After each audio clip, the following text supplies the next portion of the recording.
following the input from our panel members, we will have a discussion between ourselves then with the audience. So I'd like now to invite Miguel Sanchez to come to the podium, and if he could just briefly introduce himself, I'll get the video ready to run. Good morning, everyone. This is Miguel Sanchez from Acroma. I'm the Global Business Development Manager for Denim and Casual Wear. First of all, I want to thank Denim and Jeans organization for the invitation to be here, and Rodney for giving us the opportunity to participate in this panel. For me, it's really kind of high responsibility, because I'm not only representing my company, I'm representing the chemicals companies in this world. We are facing, let's say, different pressures, different levels of pressure to meet sustainable standards. We have the regulations from the authorities, which are becoming more and more strict. We have the demand from the brands and retailers on what should be produced. And we have our own internal pressure. I mean, we really believe, the responsible chemical companies really believe that things need to be done, because we think it's the only way to survive in the future. So as Rodney suggested, to show something that is a practical approach on the efforts that the chemical companies are doing to improve sustainability production of denim, I will let someone with a far nicer voice than mine to explain things on the video that is just coming up.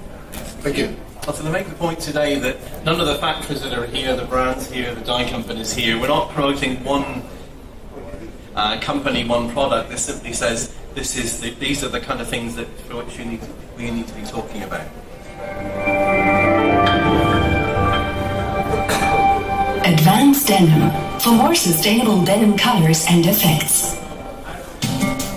Almost 2 billion pairs of jeans are manufactured every year. No item of clothing is more popular. The starting material is cotton, which passes through numerous processing steps from the cotton field to the finished thread. In the textile factory, the raw cotton is fluffed up, cleaned, and the single fibers are pressed into loose strands before being spun into yarn. Since the gold digger era, the yarn for jeans has been dyed blue with indigo. With advanced denim, Acroma is now ushering in a more eco-friendly era of jeans production without indigo. Traditional dyeing with indigo requires the use of long production lines, some stretching to more than half a mile in length. These machines consume enormous amounts of water and energy.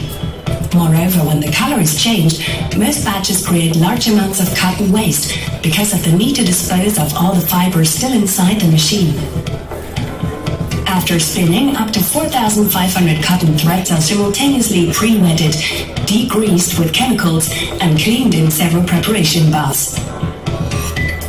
Now the actual dyeing process begins, with an average of 10 dyeing vats. The yarn fibers are immersed in the first indigo dyeing box. Indigo in its natural agglomerated state is not soluble in water, and in this state cannot penetrate into the fiber material. The molecules have to be separated to make them water soluble. This is done by reduction of the double-bonded oxygen. In this reduction process, the strong reducing agent sodium hydrosulfide causes the indigo to take up negative charges. The molecules repel each other, making the indigo soluble in water. In this process, indigo loses its blue color. It turns yellow. The dissolved and finely dispersed indigo molecules can now settle on the top layer of the cotton fiber. The yarn fibers are then exposed to atmospheric oxygen, which removes the negative charges from the indigo molecule, causing the oxygen groups to return to their original form. In other words, they are oxidized. The indigo molecules turn blue again. The dye is no longer water soluble and adheres to the fiber. For intensive and uniform dyeing, the cotton has to pass through 6 to 15 consecutive dyeing vats because the fiber absorbs the indigo only very slowly. This process not only consumes vast amounts of energy, but also and above all, large quantities of water. The next step removes the chemicals previously added for cleaning and reduction, as well as the unbound indigo in several washing boxes. This produces large volumes of colored wastewater contaminated with sulfides, which adversely impact the aquatic ecosystem. The yarn fibers are now dried, and during the sizing process are coated with a film of starch to protect them during the stressful weaving process that follows. The conventional production process involves the use of about 15 to 20 immersion baths, strong reducing agents, and vast amounts of water. This results in a high energy demand, contaminated effluents, and, according to National Geographic magazine, an estimated water consumption of 11,000 liters for each pair of finished jeans.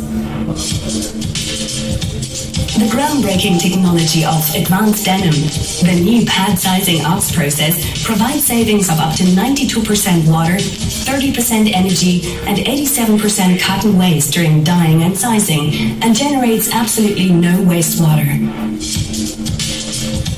Central to the new process is the more eco-friendly Archroma generation of concentrated liquid sulfur dyes.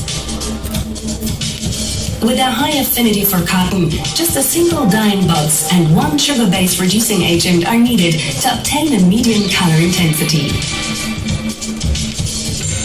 The next step is a combined sizing and oxidation box, in which the dye is fixed and the protective starch layer is applied.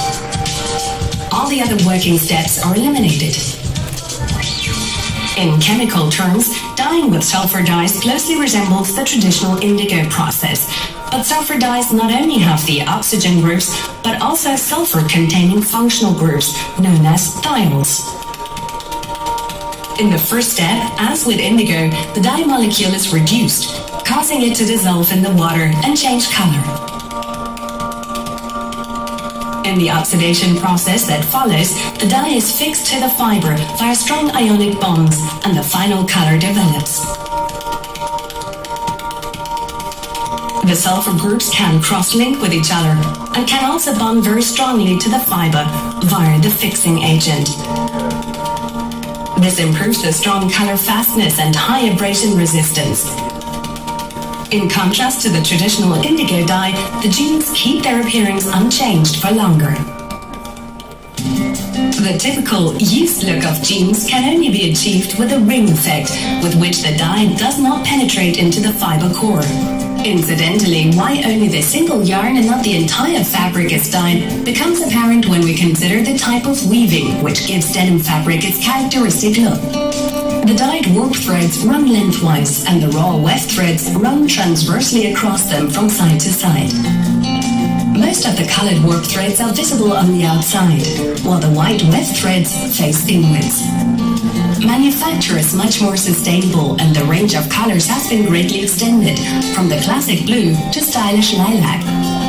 Advanced denim is ushering in a new era in jeans production and fashion.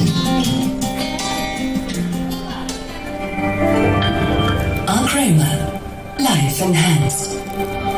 I realise that will be old news to some of you and news to others of you, but it's a good context in terms of what's happening, the production setting we're looking at.